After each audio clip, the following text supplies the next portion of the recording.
एक छानसं गाणं आहे तुमच्या दोघांच्या चित्रपटात, यूथमध्ये 20 मेला रिलीज होतं आहे आणि तुम्हा दोघांचाही पहिला चित्रपट आहे, एक वेगळा टॉपिक आहे. काय उत्साह आहे, काय सांगा? माझी दुसरी फिल्म आहे, पहिली तुझ्या मर्जावा होती आणि येस ह्याच्याबरोबर काम करताना खूप मजा आली मला. ह्याने खूप त्रास दिला मला फिल्ममध्ये. अख्ख्या फिल्ममध्ये आहे तसंच ऑफ स्क्रीन सुद्धा खूप त्रास दिला मी. नक्कीच आणि मी वैतागली आहे. कपल जसा असतो ना तसाच आहे आमचं जे काय आहे. आणि मी खूप वैतागली. So I am very happy. आता फिल्म फायनली संपली आहे आणि आता रिलीज होते आहे. म्हणजे मला ह्याला भेटायला नाही लागणार आता परत अजून 10 दिवस आहेच तरी. 10 दिवस नंतर रिलीज होईपर्यंत तेच 10 दिवसानंतर सुटका होईल माझी. So I am very happy. आणि फिल्म करताना खूप एन्जॉय केलं आम्ही. यूथ म्हणजे खळखळता उत्साह, सळसळतं चैतन्य. आणि या फिल्ममध्ये ऑलमोस्ट सगळं रोमॅन्स आहे, थ्रिलर आहे, सस्पेन्स आहे, कॉमेडी आहे, म्युझिक आहे. So I think it's a complete package. आणि हा पण आहे आणि मी पण आहे. मीरा कशी आहे? अच्छा, मीरा कशी आहे? मीरा छान आहे, म्हणजे खूप गोड मुलगी आहे. आणि अजून काय बोलू मीराबद्दल मी? तर 10 दिवस काढायचं माझ्याबरोबर म्हणून तो एवढं प्रेमाने बोलतोय. नाही बट डेफिनेटली म्हणजे जितकी ही मस्तीखोरती ऑफ सीन असेल, बट जेव्हा शूट सुरू असतं that time she is very dedicated and very focused towards a work and that's what I really like about her. कारण एका टायमाला नंतर आम्ही पण असे हिच्यावर मस्ती करायला लागतो, बट असं ॲक्शन बोलायला जितकी सिरियस ही असते तितकी आम्ही सुद्धा नसतो. तर that's what I really like and appreciate about her. First film आहे आणि फर्स्ट फिल्म रोमॅन्स म्हणजे म्हणतात की आपल्याला पहिली फर्स्ट रोमॅन्टिक मिळाली पाहिजे किंवा ॲक्शन थ्रिलर मिळालं पाहिजे असं नेहमीच असतं.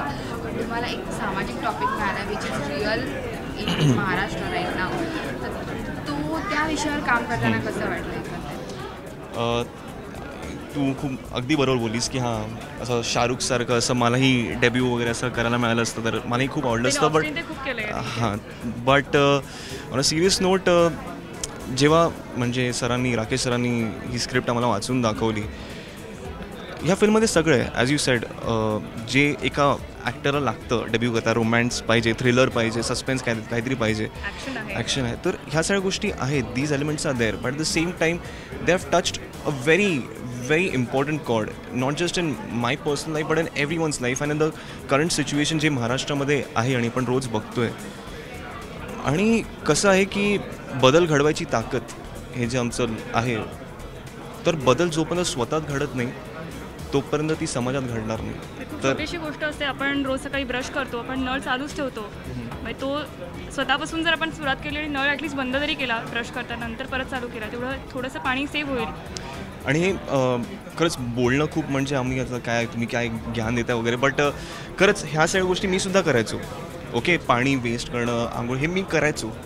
बट गेले काही महिने मी नाही करता. याचं कारण हेच आहे की जिथे आम्ही शूट करत होतो, ओके, ज्या लाईव्ह लोकेशन्स आम्ही बघितले, तिकडच्या परिस्थिती जेव्हा स्वतःच्या डोळ्याने आम्ही बघितली, तेव्हा I mean this is something that I can do.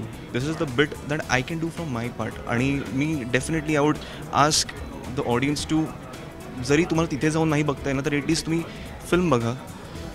जरी एकाला सुद्धा जर त्या गोष्टी जाणीव आणि त्यांनी स्वतःहून जर ते नळ बंद केलं, I think my debut has been successful.